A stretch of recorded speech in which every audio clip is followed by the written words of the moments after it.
রাজধানীতে আলাদা সড়ক দুর্ঘটনায় ৩ জন নিহত হয়েছেন। তাদের একজন বিশ্ববিদ্যালয়ের শিক্ষার্থী, একজন পুলিশ সদস্য ও আরেকজন সিএনজি চালিত অটোরিকশা চালক। রাজধানীর খিলগাঁও এবং মালিবাগ মৌচাক ফ্লাইওভারে দুর্ঘটনা দুইটি ঘটে।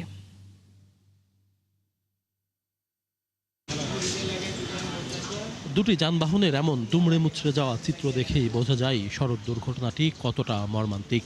নতুন বছরের শুরুর দিনের ভোরবেলা রাজধানীর মালিবাগ মৌচাক ফ্লাইওভারের মৌচাক অংশে ঘটে এই দুর্ঘটনা। মুখোমুখি সংঘর্ষ হয় সিএনজি চালিত অটোরিকশা ও মোটরসাইকেলের। দুর্ঘটনায় গুরুতর আহত হয় সিএনজি ও বাইকের চালকসহ ৩ জন।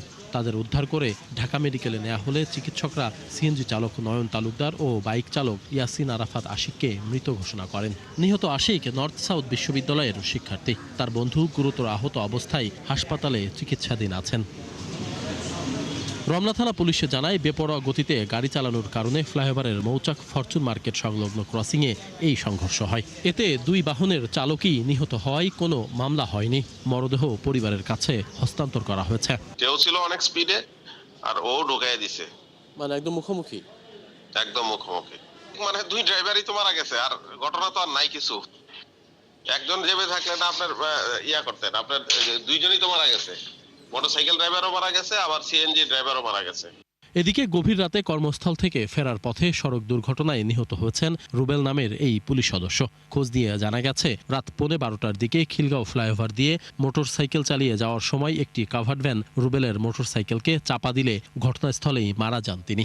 পুলিশ বলছে, ঘাতক চালক পালিয়ে গেলেও জব্দ করা হয়েছে কাভার্ড ভ্যানটি। গত রাতে খিলগাঁও ফ্লাইওভারে আমাদের এক পুলিশ সদস্য, তার নাম নায়ক মোহাম্মদ রুবেল, দুঃখজনকভাবে একটা মোটরসাইকেল দুর্ঘটনায় তাৎক্ষণিক মৃত্যুবরণ করেন। এই ঘটনার সাথে জড়িত যে কাভার্ড ভ্যান, সেটা আটক করেছি। রাতের ফাঁকা সড়কে গাড়ি চলাচলে সবাইকে সতর্ক হওয়ার পরামর্শ দিয়েছে ডিএমপি। সব জায়গাতে আমরা চালক এবং যারা যাত্রী তাদেরকে অনুরোধ করবো, আপনারা একটু সাবধান এবং সচেতন হলে এই দুর্ঘটনাগুলো সহজে এড়ানো সম্ভব হয়। আশিক মাহমুদ, ৭১, ঢাকা।